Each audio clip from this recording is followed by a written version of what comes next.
Hello everybody, welcome to the Tuesday night live stream. So just like the thumbnail and title suggest, I'm going to give you my opinion on what the Bitcoin cycle bottom is. Now, this all depends on where we're going, when the cycle actually stops, when we get into a massive bear market, because the bear market is coming. I think we all realize that nothing can go up and to the right forever. So whether that be in Q1, Q2 of 2026, or we have to wait even further down the line like we've had to in the past, where we go into Q4 2026, and then of course if we're going to extend, and that will be into Q1 or 2 or 3 of 2027. So what we're talking about tonight is that Bitcoin price prediction for the bottom, and that price prediction is $69,432, and that's it for tonight. So look, if you like today's video or tonight's video, give it a thumbs up, consider subscribing. Everything we talk about is time sensitive.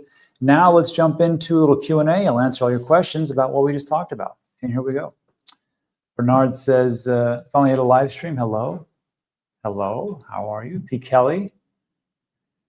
Mary, what should we talk about? Price predictions, of course. The good ones. The ones that we just laid out for everybody. Kamikaze says, oops, sorry. Dan, hopefully we'll see that. It's going to zero, so we all know it's October this time. And might go to zero. Who knows? Everybody knows. So that is it. Now let's see what else. Still here. Yeah. No. 69,432, Sergey. A little bit different.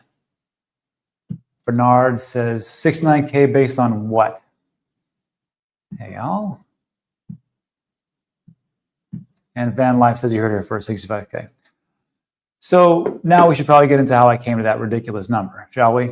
So when we're talking about price predictions, again, take this with a grain of salt. We did a video a couple weeks ago or so where I took a look at the price predictions from 2020 and 2021 and where we were going. And every single person got that wrong, including myself. So there's a link in the description now, and I put it to my crypto critical video. So it's number 12 on that list. And just take a peek through that video and watch it. I've got everybody's greatest hits, Plan B, and how off he was. Scott Menard from Guggenheim, Mike Novogratz, Max Kaiser, Anthony Pompliano, Willie Wu, Dan Moorhead, Kathy Wood, Rel Paul, and Tim Draper. And every single person was way off. That's just how it is. Price predictions, and I talk about this in the video, are essentially worthless. I mean, they're great for hopium and things like that, but they really don't do anything, and everybody gets them wrong anyhow, so what's the point? However, people do want to have a little bit of a guidance, and it's fun, and this is entertainment, right? This is not financial advice, obviously not. So I come to this realization that I think a lot of things are based on presidential elections here in the United States. And the numbers came from this. The Bitcoin price has never dropped below the election day. For Obama, November 6, 2012, it reached a whopping $10. And after that $10 mark that it hit on election day, it never went below 10. And of course, in 2013, we rallied all the way up to like $1,100. Wouldn't that be awesome? So something like that, not too bad. And then if we take a look at Trump's first term, it hit $707 on 2016. Then we rallied all the way up to almost 20,000 in 2017. Biden, first and last, on 2020, it was 14,133. And for that cycle, it came close to around $17,678, somewhere around there, but it didn't come down to that price of 14,000. And everybody in 2021 was wrong about the height of the Bitcoin price prediction and the bottom. Everybody, and I mean everybody, was saying it'll go below 10K. Now, I should preface that with not everybody, but that's just how it was. And of course, recently, November 5th, 2024, 47th President of the United States, Donald Trump takes over, and we see 69,432. So if everything holds stable, that's the low price. So my question to everybody here is, can you handle that? We are at a roughly 110, 111,000. Can you handle Bitcoin going down to 69,000, somewhere around there? And would that destroy you? Or would that be like a godsend? I'm just curious, because it is interesting how people perceive things as time goes on. So let me know in those comment section. But there's something I want to talk about too, is that, you know, we talk about the 4-year cycles, and we had talked about this a long time ago. when everybody was talking about a recession, which of course everybody is now saying that a recession is right around the corner. Jamie Dimon just gave a nice time prediction of a recession. It's going to be between 6 months and 24 months. Stellar work, Jamie.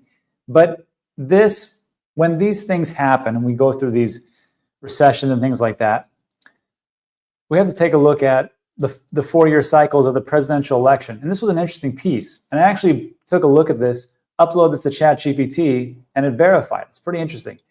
The 4-year cycles are everywhere. Midterms are coming up next year. If you're not from the United States, we have a presidential election, and that's every 4 years. So we had one in 2020, like we just took a look at with Biden, 2024 with Donald Trump, and we'll have one again in 2028. But in between those time frames, every 2 years after, we have these midterms. And because of that, we take a look, and again, the markets don't like ambiguity. They don't like not knowing what's going on. And when you get a bunch of different people in, whether that be Democrats, Republicans, or independents, they don't know which way they're going to vote, which way they're going to go. They don't know how much bribes it's going to take to get them on their side. Sorry, that's just the truth. So when that happens in a midterm election year, usually you have a downtrodden period of time. You see that in crypto, you see that in traditional finance. And you can see it right here. Midterm election is down. Year 3 of the presidential cycle, or 1 year post midterm, it's going up. Year 4, it does really well. And then of course, year 1 of presidential cycle, he hits some all-time highs. And it's not just there. You can see that in the US stock market yearly returns. And if you just take a look every 4 years, you can see like, oh, okay, for the midterms, that does make a lot of sense. And you'll notice that not everything's in red, but the year previous, it's higher almost every single time.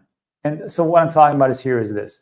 So we had Biden in 2020, and then the midterms were in 2022, and it went down 19% from 28%.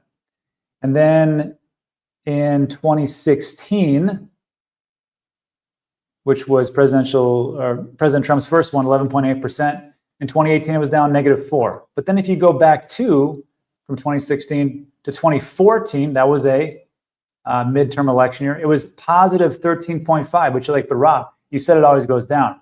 Look at the year before. 2013, it was 32%. And even though it is green on these midterm years, it's still a downtrodden price from the year previously. So, and you can go through this whole thing and it pretty much lines up. Wouldn't that be interesting if it's presidential elections that are swaying things? And of course, not just that, but of course, the liquidity and money supply. And it's all right there for you. So let me know what you think about that in the comments section. Maybe it's great, maybe it's not. And of course, you know, as this time has gone on, we can see that the theory is because Bitcoin has an ETF in 2024, January 11th, 2024, I think it was, correct me in the comment section. But gold had their first United States spot ETF was around March 2004. Isn't that coincident? 2 decades later, 5 4-year cycles, I guess, you get a Bitcoin ETF. But in 2004, gold had its first ETF. And before it was a little volatile, kind of boring. But then after that, it was a slow, steady climb. Well, down a little bit down here. But then it came up and then down again, so on and so forth. So if you think that maybe that Bitcoin will go up, if you can take a look at these price ranges, you see there's a little bit of a dips here, even though gold did a great job. And of course, it's doing even better as of today. Actually, I take that back. It's down actually between 5 and 6%. So we know that, I mean, first of all, hats off to the precious metal community. You guys did a great job. I own some gold, I own a little bit of silver, not much, but it's a great hedge, and I think that's fantastic. But today, gold is down 6%. And actually, I put that tweet out, or that post out around 11 o'clock when it hit about this point, so it was 6. Now it's only negative 5.3%, which is pretty uncommon for gold. But I mean, as much as it's rocketed up, that's pretty good. And if we take a look over here, I'm going to steal some information from Ben's site. He's got this new thing up here for, well, it's not really new. It's the risk levels for crypto. But now he's got risk levels for gold, S&P 500, Netflix, Apple, Tesla. And take a look at this. For gold spot, for risk levels, he's saying that, and of course, this is all with a grain of salt. This is very new. This is all happened to be with time frames. But at 1, which is the tippy top, 4,360, we already saw that. And once it hit that, it came down. So if you want to follow something like that, go check out Ben's website. There's a link in the description, 10% off the first month. But a lot of this stuff is free. I think this might be free. I'm not for sure. But if you sign up, you get a bunch of other stuff. And also, Ben likes to do these little premium videos. So good for that. So anyhow, take a look at that. Tell me what you think. I think gold is going to do great. I just don't know how volatile it'll be. And the question then is if this is a hedge, then maybe it comes back to Bitcoin. And also one more thing about that. I did not know this about gold because I never sold gold. Did you know that there is a huge spread on precious metals? And I had breakfast with a friend of mine, Peyton, over there on the YouTube channel, Big Pay. And he was telling me that the gold people that talk to him say it's like a 10% spread. I'm like, there's no way that is. So I asked this question on X, hey, is there a spread in there? Is there an exchange fee for gold? And apparently, Reformed Gold Bug says 5% below spot is not unusual, depending on the product. Enzo sent me this really good video where this kid goes into, I think it's in Wyoming, I can't remember, but it was 3% to sell, 3% to buy. So if you go there and buy it, it's 3% spread. And then when you sell it, they also charge you the 3%. So it's 6%. So you have to make a pretty good profit just to sell and be in profit. Oh, and that also, I'm going to guess that there's some capital gains tax on that. I'm not for sure. And then also GMP1 says, and this is crazy, in the UK, it's 5% on buy and 5% again on sell. So you need to make 10% in profit. I don't know if you're like a new gold person like me, but if you're into that, man, that is a fat spread that I do not want to take over. And then just the cost to sell it. Anyhow, we actually talked about this. There's a video, there's a link in the description. It's called number 4, excuse me, where'd it go? Number 10, beat the spread on exchanges. And we take a look at a couple of the top exchanges, Binance US, Kraken, Coinbase, and a couple other ones.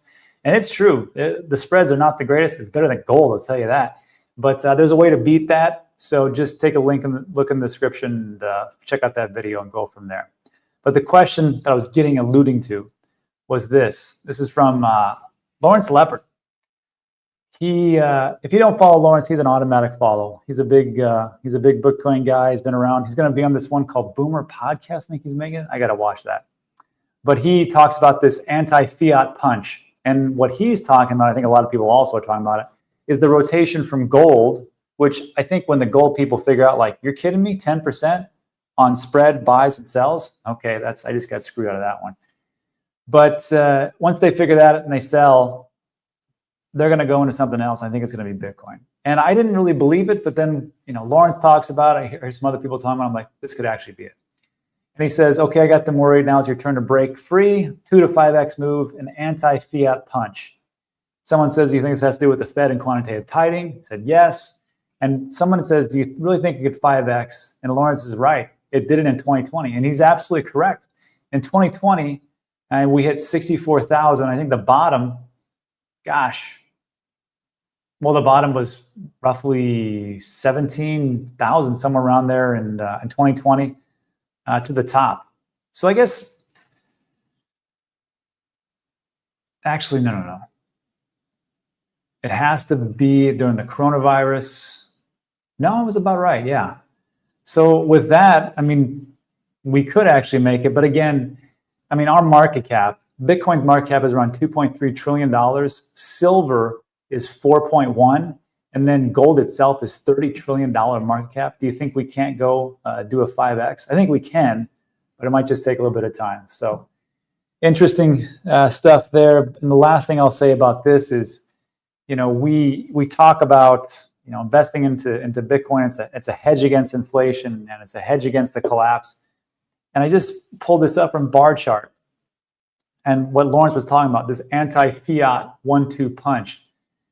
I've never experienced this because I've always lived in the United States, but across the world, you got stuff like the Argentinian peso has fallen to an all-time low against the dollar and has collapsed 99.8% since 2009. So I'm going to guess Javier Milei's doing the best he can, but I mean, look at this. Imagine if you worked in Argentina and you put all your funds into the peso and you put it into the bank or under your mattress or wherever it was that you could save it, because you're saving for your family and a retirement, and it just depreciates that much as far as its purchasing power. Can you imagine how awful that would be? And there's only a couple ways around it. First, you have to leave that country and start all over. Or second of all, wouldn't it be great to be able to just get your hands on, I mean, you can get gold and silver, but if it's a poor country, what's the chance you're gonna get robbed, wrench attacked, whatever else? What if you could just take Bitcoin, memorize 12 to 24 words to keep them in your head, and you can transfer anywhere you want to? So, I mean, now I get it when people talk about the big fiat debasement and why Bitcoin's so important, because it's right there. I feel sorry for those people, but it is what it is. So the question then is, and this is lastly, we'll get in the Q&A, is wouldn't it be great if people all over the world could do it? Well, they can. The problem is that we need regulatory clarity. And I guess, and this just happened. We talked about this morning. The Fed Reserve had an open conference about crypto payments. And thankfully, Eleanor Tourette was there. I was busy and I didn't watch the whole thing, but she did. So thank you, Eleanor, for doing the tough work. But she was there and she said, Governor Chris Waller, governor, Fed Reserve governor, Chris Waller announced the central bank is proposing a new type of limited access master account, what he calls a skinny master account for all legally eligible institutions to receive direct access to the Fed's payment rails so they don't have to rely on partner banks. That's a big distinction, the partner banks. This is a big deal for Custodia Bank, Kraken FX, because they've been trying to do this for years. And even Custodia Bank had to take the Federal Reserve to court to see if they get it, and they still didn't get it. So the question is, what does this mean? Why is this important? A skinny master account doesn't make any sense. So if you have a master account with the Federal Reserve, this is why this is big. And this is bigger than I think what people realize, because this just legitimized crypto at the highest level, especially for stable coins, especially for transactions, and just getting away from these secondary banks that these institutions had to actually use, and they got screwed over. So anyhow, a master account means you got direct access to the Federal Reserve's payment system, which is FedWire, which is kind of like SWIFT. ACH, I think, is what most people are used to in the United States. If you want to connect to another bank, you can just send a payment, and it's on those rails. And usually it's free. If you're doing like a wire, that's like 20, 30 bucks. ACH is different, right? You can just connect, you use the Federal Reserve because they have a master account. Great, got that. Normally, only traditional banks and a few approved institutions have these accounts. But everyone else, like crypto companies, like Kraken FX, the exchange, Custodia Bank, Ripple, all those guys, crypto companies, stablecoin issuers, fintechs, even some credit unions must go through a partner bank to settle transactions. So for example, like Coinbase has like JP Morgan and Kraken has like BNY Mellon and stuff like that. They don't even have their own, they have to use a partner bank to hold your funds in it. They can't even hold it themselves. This is why it's so important they do that.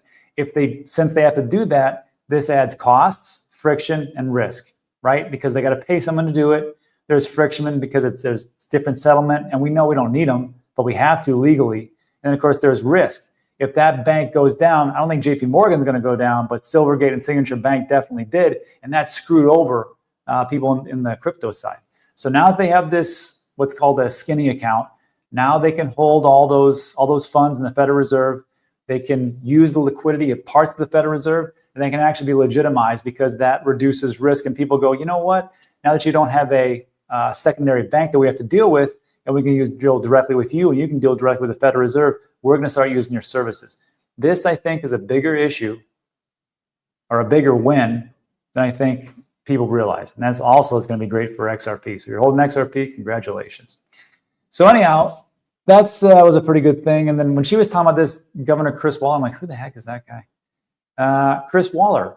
He's one of the board members of the Federal Reserve. And we all know Jerome Powell, who's going to be leaving next year. So that might be good, might be disaster. I don't know. But Chris Waller is definitely one of the 7 members of the Board of Governors. And not only did he like put this all on, which I was kind of surprised that the Federal Reserve did this. I just was. He also sat down with the podcast Crypto America and explained exactly why this is coming through, why they wanted to do it, and why they're trying to accelerate and push this through, because it should have been done a long time ago. And I'm like, this doesn't make any sense, because the Federal Reserve wasn't, well, Jerome Powell was somewhat on the fence. He did talk positively about stablecoins, but now it's like everybody's doing a 180. So congratulations, Chris Waller, you're on our team. Love it. And then lastly, before I get into Q&A, I've been talking about Polymarket and how accurate it is. Well, there's sometimes when it's not accurate. I just want to give everybody 2 sides of the story. This is from Shay Bolor, I think. He talks about Polymarket is pricing a 93% chance that Netflix beats earnings today, which if you've been using Polymarket and you were doing longs and shorts and taking a look and going, hey, 93% is a pretty good deal. They can beat it. That means I'm going to go long on it, whatever you want to do. Q3 estimates for Netflix, sales will be $11.5 billion and earnings per share will be $6.94 or up 29%. Well, they hit one part of that. The earnings met expectations, but unfortunately they missed earnings per share and the stock price tumbled. So if you think that Polymarket is like the greatest thing of all, it is pretty good. I'm into it, but it is not perfect. So don't gamble and use just Polymarket and go, hey, Polymarket said this 95%, I'm going to go in heavy, and that's it. So that's it for tonight. Oh, and one more thing. If you're in the Puerto Rico area, not this Sunday, but next Sunday, there's going to be a meetup, and we're doing this for a charity drive for Amigos de los Animales. And this is one that I donate to as well, but they're going to put together a big thing. And of course, it's beer, my favorite, and food. And whatever we raise goes right to the shelter here in Puerto Rico, in Carolina. So if you'd like to come by, there is the flyer. Love to meet everybody. Hopefully you don't have a wrench.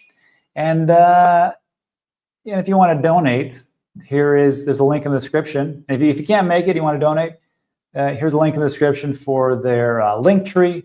And also, if you're just watching on your TV, you can scan those codes and send Solana or Ethereum or BNB or anything you want to. On the Solana address, it's pretty much Solana. MetaMask, it's all EVM stuff. But that's it for tonight. So, everybody, thanks for sticking with me for 23 minutes. That was a lot longer than I thought it was going to be. But that is it for tonight. Thanks so much for stopping by. If you liked tonight's video, give it a thumbs up, consider subscribing, and that will conclude the news. Now we'll really get to the Q&A, and I'll answer all your questions to the best of my abilities, and then we'll get out of here. All right. What did I miss? It's a lot. Mr. Sen says, I just got my father into crypto. He's worried about his crypto being hacked. Your dad is a smart guy. Do you think hardware cold storage wallet is the safest way to store crypto? Mr. Seven, I'm going to tell you what I told people this morning. The chances of your dad getting hacked are high. There's a steep learning curve. And what I'm telling everybody now is just get into ETFs. And I know people will lambaste me and say that's not the whole ethos of crypto, and not your keys, not your crypto, and I get that. But I get emails weekly of people who lose their life savings because they put it all into crypto. And your dad, he might be like, hey, I'm just going to start small, but you know how it goes. We all know how it goes. I'm just going to put a little bit into it. Just play a little bit, not a big deal, should be okay. And then before you know it, you're like, you know what? I got to start selling my cars. And I got to get rid of this house and start buying everything. And then, of course, they put it on a wallet, which they leave a piece of paper, they upload something, they download some stupid app or something, and then, unfortunately, because it's a hot wallet, it gets shrunk. Well, I take that back, Mr. Seven. If you can be there every step of the way for your dad, and just use like a straight up cold storage device and go, don't ever connect this. And I'm going to show you how to do it. And you're comfortable with it, then go right ahead. Just don't show them anything about hot wallets and DeFi farming and crazy stuff like that, because that's how people lose everything. So yeah, I guess so. Cold storage is good, but you got to be there for them. And would you hit the like button? That'd be great. Cherry. Doesn't sound like a very tasty spread. It's great for the owners. But I got to tell you, I mean, those guys that own the gold shops, I mean, 5 and 10%. I mean, how much can you make? I'm sure they're making money hand over fist now. Good for them, but they deserve it. They've been here for a long time. Dan says, didn't Andrew Tate say Bitcoin will drop to 26K? Andrew Tate had a pretty good take on Bitcoin, and pretty much what he said was, all you brokies, he calls people, it pretty much went like this. Because everybody's losing so much, then people are throwing Hail Marys at like leverage plays, and they're getting wiped out. And we keep seeing liquidations across the board, right? And the reason these things happen is because people are like, well, I lost this, so I'm gonna have to go heavier here. It's the same gambler's mentality before they all get wiped out. And he said, look, what's gonna keep happening is people are gonna lose until Bitcoin goes to 26K. And then and only then, when everybody is in that disgusting state where they can't go any lower and they've hit rock bottom, then we'll turn around and hit all-time highs. I think 26K was a little facetious, but it was a pretty interesting take, and I can see it. People got to just get ringed out and stomped with all these leverage perps. And then after that, then we can start really making some big gains. Love the two-a-days. Well, thanks. 6.9%. I guess the spreads, you know. In the UK, if you buy gold coins with the monarch's head, you don't pay capital gains tax. See, this is something I would never know. Good to know. Gerrymandering, when you're up 100% on a gold ETF, is only for selling profit versus holding physical gold. That's another thing. Like I'm guessing that the gold bugs are just like us. Like you got to physically hold gold, and paper gold is worthless. I'm like, man, that's a lot of. I mean, just leaving like gold bars around, or like the bullions, just those little coins. Like someone breaks in, that's pretty easy. Like if someone breaks in and they see a TANGEM card, good luck, have fun. You're not going to get anything, because you need my Face ID, and you need, of course, if you come in here and wrench attack, sure. But then you got to get through me and my guns. So good luck. But, you know, it might happen. Anyhow, but if you get a TANGEM card, you need my PIN. And even if you have the app. All right. Probably do a third video at midnight. Nah, I'm good. I just wanted to kind of catch up with everybody, and we'll see how the two-a-days work. It's a lot of prep work, but it's not too bad. I just need to figure out, like at night, we have a nice format. We know where things are going. In the morning, I think I have to be much quicker and just talk about like just really quick what's going on, maybe like 5 to 8 minutes, then do a quick Q&A and then be done. That would be probably ideal. Let me know what you think about that. Gold is no good. Hey, there's nothing wrong with gold. Ledger Flex, I don't have one, but I hear it's great. ETFs, yeah. This is a game of financial musical chairs. Make sure you at least leave with something. It's true, actually. Bill, I'm American. I worked in Argentina in 2015. Everything was taken and put into US dollars. Perfect. There was a whole business to be had just changing cash. It was insane how quickly it lose. That's insane. But it makes sense. You know, if you destabilize the region, especially in Argentina, before Malay was there, I think it was a lot of money printing. So big problems. Ripple's banking license application is due the end of October. We'll see. Argentina is still on the peso. Malay wants to dollarize the currency in the future. Why don't they just get rid of the peso and just go US dollars totally straight? Like I see people in the chats going, didn't they go the dollar totally? Apparently not. Let's just do that. Or you know what would be even great? Why don't you just go on stablecoins? Much easier to use, you know. And you can pick the chain that you want. I mean, there's a lot of chains. There's Ethereum, there's Solana, there's BNB, there's layer 2s, like Polygon and Arbitrum. Whatever you want to do, it's fine. Just pick one. Stick with that. yeah, stick with that because I have big bags of all those coins. Let's see.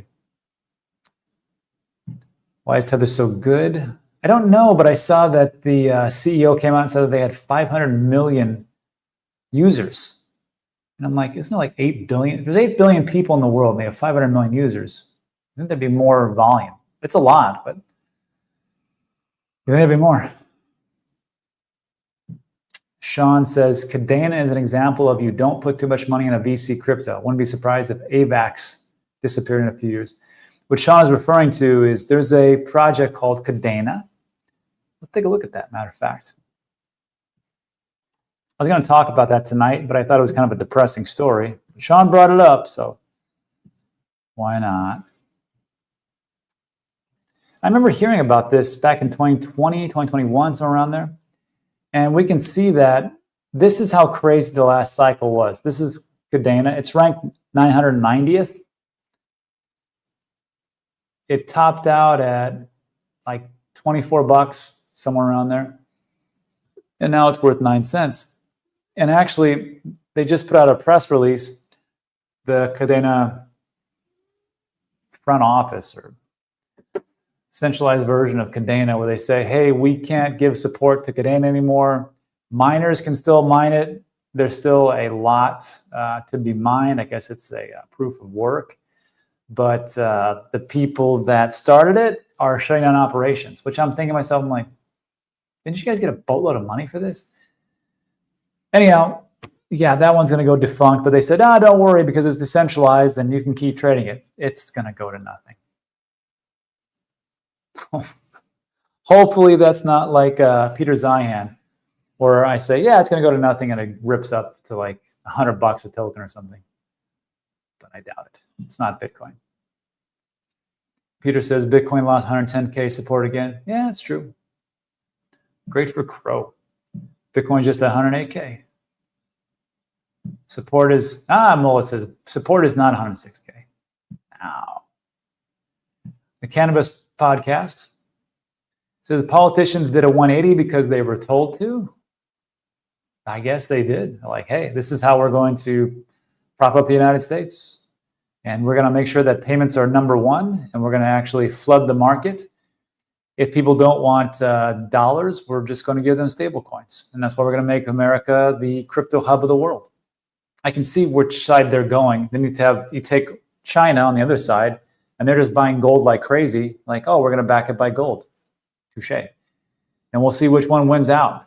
Is it going to be gold-backed fiat, like the renminbi in China? Or is it going to be backed by, say, gold 2.0, which should be Bitcoin? Or is it going to be a combination of both? That is going to be the interesting tell.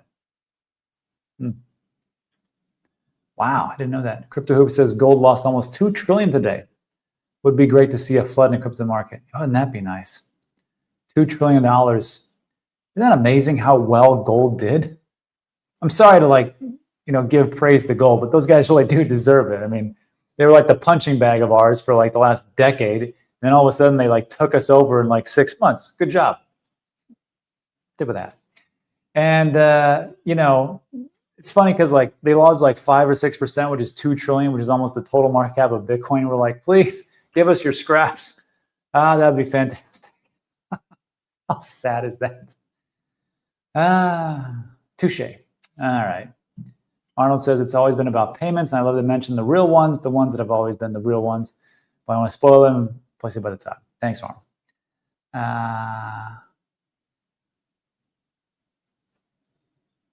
Donate to your local dog and cat shelter. Yes, Rebecca, exactly.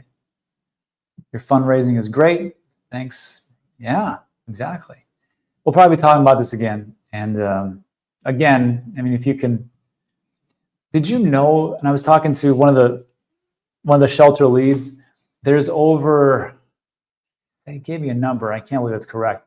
There's over 500, no, it's over 650,000 homeless dogs in Puerto Rico. And I'm like, that is a boatload. So they have 2 stages. One is the kennel, and the other part is his land, which is like 6 acres. So they're trying to expand everything. And it's a shame because you see these dogs that are just all over the place.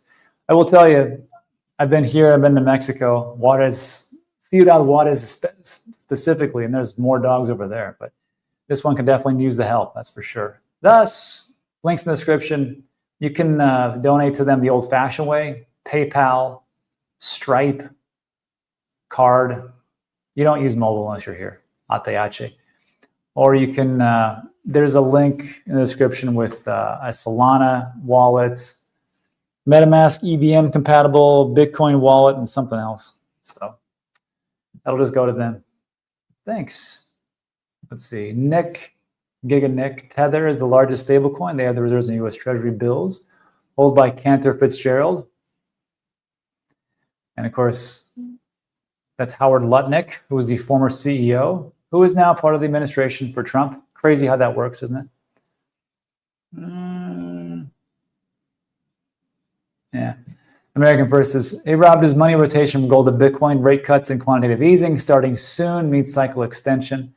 Or you have all kinds of, well, first of all, I don't know if we're going to actually get quantitative easing per se, but as far as like quantitative, the end of quantitative tightening, which is all about the Federal Reserve balance sheet, that is just one step. It doesn't mean they're going to immediately go to like money printing. I know I've said it in the past, but I've listened to some pretty smarter people and like, we don't know if quantitative easing is on the menu. However, rate cuts are. And when you get rate cuts, that's really good for businesses. Businesses can then take out more money, take out more loans at a lower interest rate, and everybody's happy with that, and they can roll it into their business. Everybody's very happy. That, of course, when these businesses start to get more productive and the stocks go up, people start to get in the stock market and flow in that way, and the market itself feels very buoyant. So in that situation, yes, it's great. Could we see an extended cycle? Yes. I know people are saying like Q2 2026. Sure. I don't know. All I know is we'll see some indicators.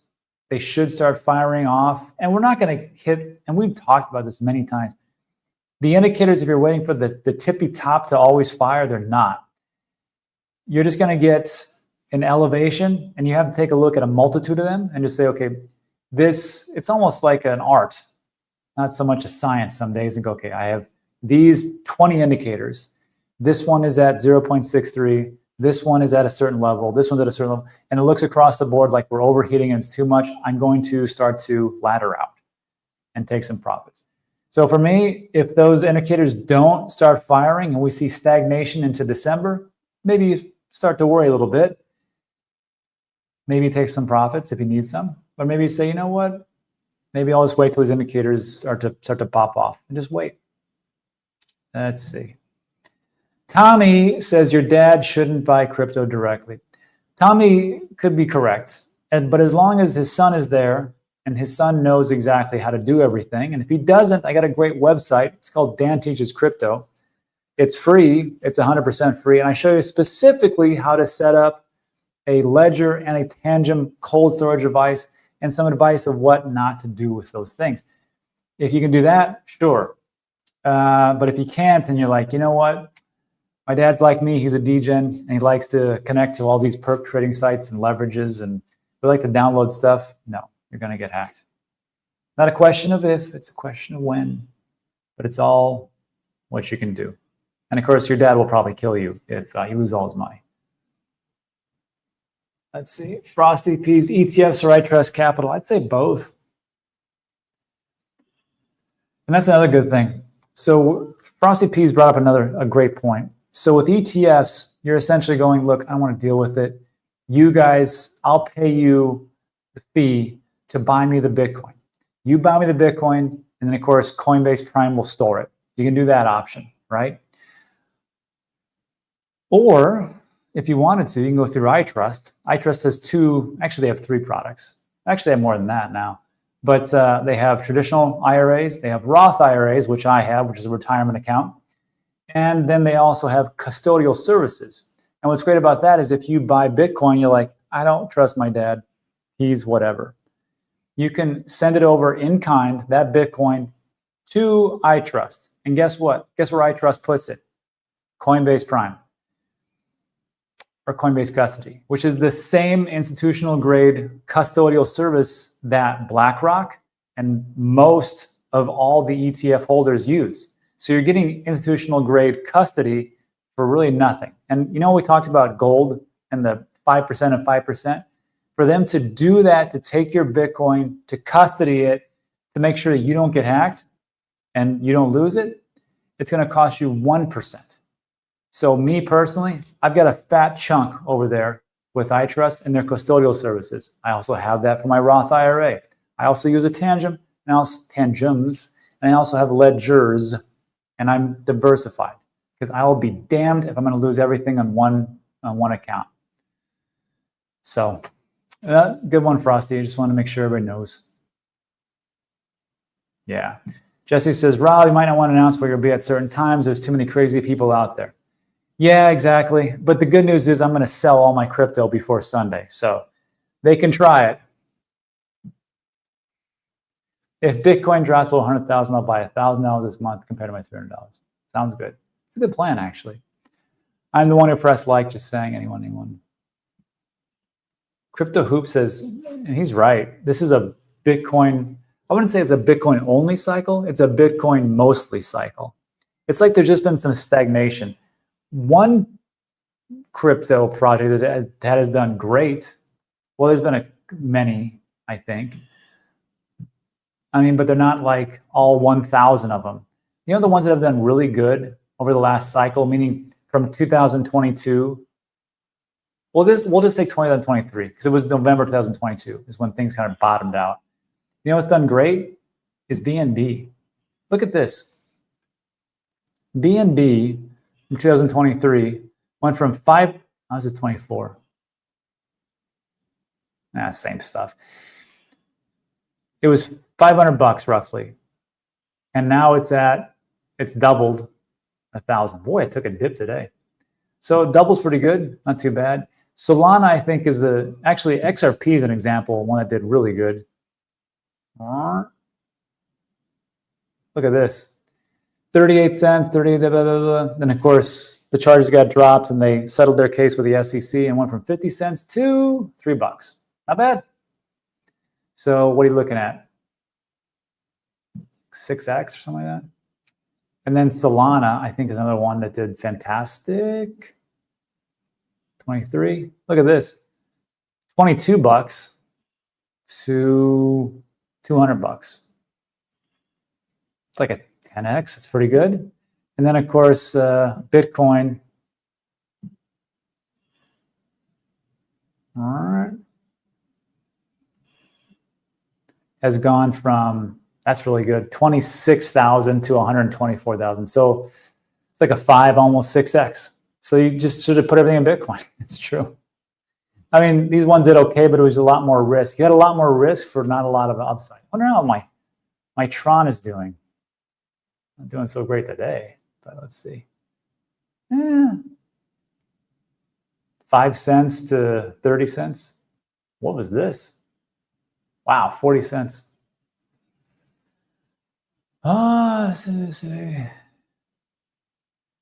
8x. It's pretty good. So yeah, Hoops is right. It was mostly a Bitcoin. I mean, as far as like risk and things like that. Rusty, who always has good information. Scam alert, don't touch coins that have been sent to your wallet that you did not buy. Oh, it's a good point. Interacting with them can drain your wallet. Pro tip, you can hide them so you don't accidentally click on them. Very true. I think we talked about that in the videos. Pirate Just. F that, let him go degen.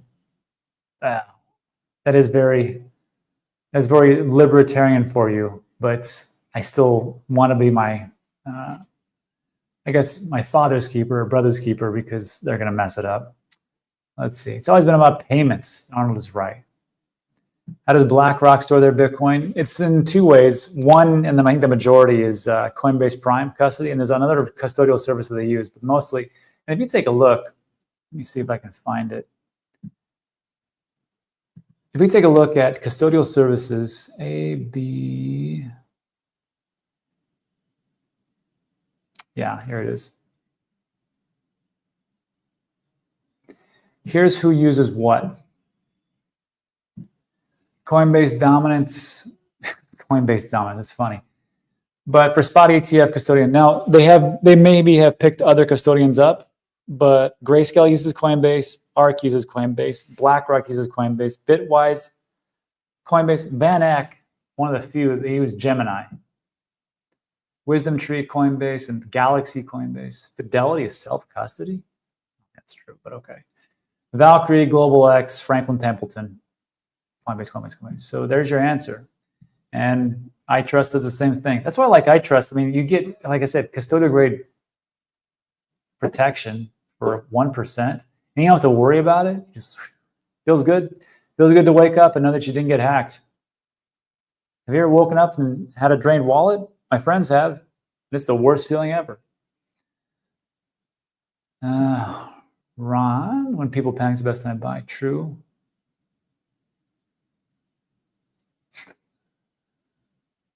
Yeah. Bill says, I keep getting a scam Coinbase codes text to me and a number to contact.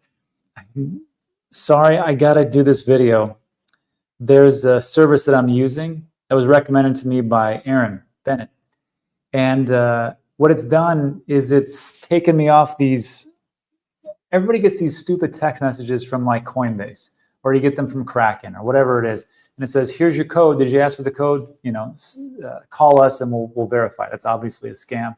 Or you get the stupid ones from like the TxDOT, the Department of Transportation. Or you get these stupid emails where it says like, hey, thanks for your order of Bitcoin. Where would you like us to send it? It's just a nonstop barrage of trash and scammers. And I can't blame them, because scammers have made, they're the best investors out there. You know why? Because all they have to do is just invest time and a little bit of effort. They don't have any skin in the game whatsoever. And all they have to do is screw over people. And people would say, well, that's pretty awful. But that's just the truth. They're the best investors out there.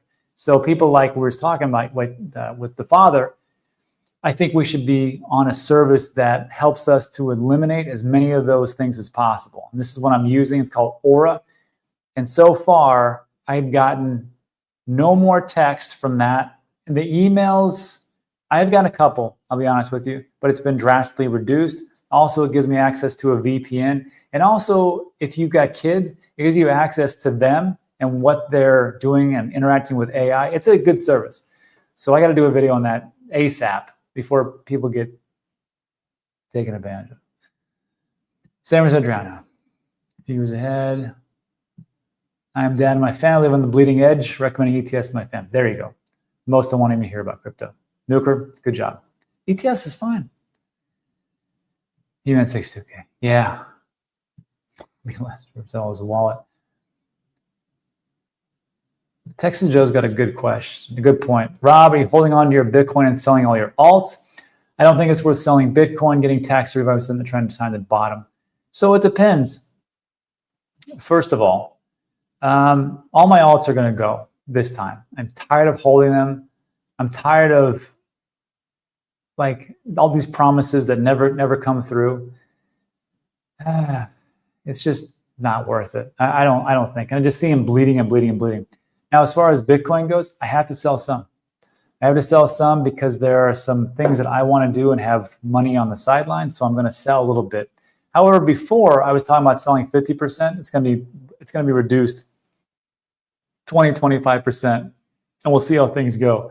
But Bitcoin is really designed just to pretty much go up and to the right for a very long time. And I see the whole point of it. And especially with, I mean, you have the current president of the United States and his administration is essentially all behind crypto. I mean, for Pete's sakes, they hired a guy, David Sachs, to come in there and be a crypto czar to push the agenda forward. And, you know, I mean, we just took a look at Argentina and the debasement of that. And then we take a look at the dollar and how that's actually being debased too, because quantitative easing. So, and if all fiat goes to zero, like we all know it is, then you really should hold on to it. But the question you have to have is, how much do I really need? How much does my family need? How much do my kids need? How much do my grandkids need, right? And do I even want to spoil those punks? Because I did all the hard work. And they're just going to blow it because they have no idea just how important Bitcoin actually does. So it's all these things, all these factors. I say 25% and I'll be good. And that's it. Let's see. Nick says, Larry Fink said he wants to tokenize everything. He had good point. And we just talked about this morning about his portfolio allocation. Before it was 60-40 stocks to bonds. Now he's saying it's more like 60-20-20. Or no, I think it was 40-20-20. No, that doesn't even add up right, Rob. 60-20-20. Or no. Something like that. 50-25-25, I forget. But mostly it comes into like, you should have stocks heavy, and then you should have bonds a little bit less, and then you should also have real estate, properties, and infrastructure. And I thought that makes a lot of sense. And then we just took a look at how AI is the demand for AI and the Bitcoin miners that are pivoting for their locations and their, not their factories, but their main place of where they store the Bitcoin miners. They're actually converting some of that space for GPUs and compute. And they have a great deal worked out with all the AI companies. So what Larry Fink talks about makes a lot of sense. And as far as like tokenizing everything, well, we just took a look at with Argentina. Don't you think they would like, this is great that we have, stable coins and Bitcoin. Stable coins are great, but how do I grow that money? How can I invest into it? If I don't have a business myself, wouldn't it be great to actually tokenize assets, tokenize real estate, tokenize, you can think of anything and you can tokenize that and you can invest into it. And when people say it doesn't make any sense because, how would they actually do it? Because it's a poor country. It's not that poor, first of all. But everybody's got a smartphone. And that's even in third world countries. So if they have smartphones, they can connect and they can hopefully, step one, get out of their crappy fiat, get it into a stable coin so they can actually trade and do business, commerce. They don't have to actually hold fiat money and get robbed. They can have it somewhere, have it protected. And then we go into the tokenization of everything. That will be awesome. Aristotle Plato, 2 a days remind me of when I was in my 20s and exploring lifestyle before I got old. No, I feel it too. It sucks. It could be worse. We just couldn't be here. Trump's like computer and Bitcoin. I'm still keeping coin with gold. Nuker says, do you think the TANGEM ring is just begging for a wrench attack? They think it's awesome, the people at TANGEM. I think it's dumb, but that's me. Because like this TANGEM ring is like, it's great. So you can use that and you can tap for the NPC and whatever that's, when you tap a credit card or debit card dispensary where you can actually pay for things, you can just kind of swipe it or you can tap it. The same thing with the TANGEM ring, which looks just like this, as a matter of fact. And then you tap it and then you can use your crypto and pay for everything. First, I'm like, who's using their crypto to pay for stuff? I don't know anybody. Maybe Lightning, I can see it, but come on, with the fees that are out there, I'm not using that to go to Walmart. And then first, hackers won't know it because like, look at this. This looks like a real, it's a Walmart sheepy. It looks just like it. But maybe if somebody knew it and they do it, but it's so inconspicuous, I don't think so. Let's see. Any news why Cadena is going to zero? Nope, but you can read it on their blog post. Also follow them on X, and upper management or whoever's in charge over there said, yeah, no one's using it and we're just going to shut the whole project down. That's pretty crappy, but okay. Thanks for detailing the XRP 3 million heist. Yeah, the person who did a really good job was Crypto Skrilla, I think. He's always talking about TANGEM. And he did a good 9 or 10 minute breakdown of how it happened, why it happened. Go watch that video. It's really good. It's entertaining and it's sad at all at the same time. Then it pulled the plug. Project is over. Waffles is right. October was not as good as everyone hyped it up to be. That is for truth. Everything's been supposed to go up. Bunch of liars. Even I said it. I was like, hey, historically speaking, October is a pretty good month. Not this one. I think I'll just hop in June. Someone check on George. In the next bear market, Bitcoin is going as low as 127,000, down 50% from the 250,000 high. I hope you're right. I don't think so. Bulba's still here. And man, I missed a lot of questions. Let's read it here. Forerunner is right. October is not over yet. It's only the 21st, right? We've got 10 more days to go. Anything can happen.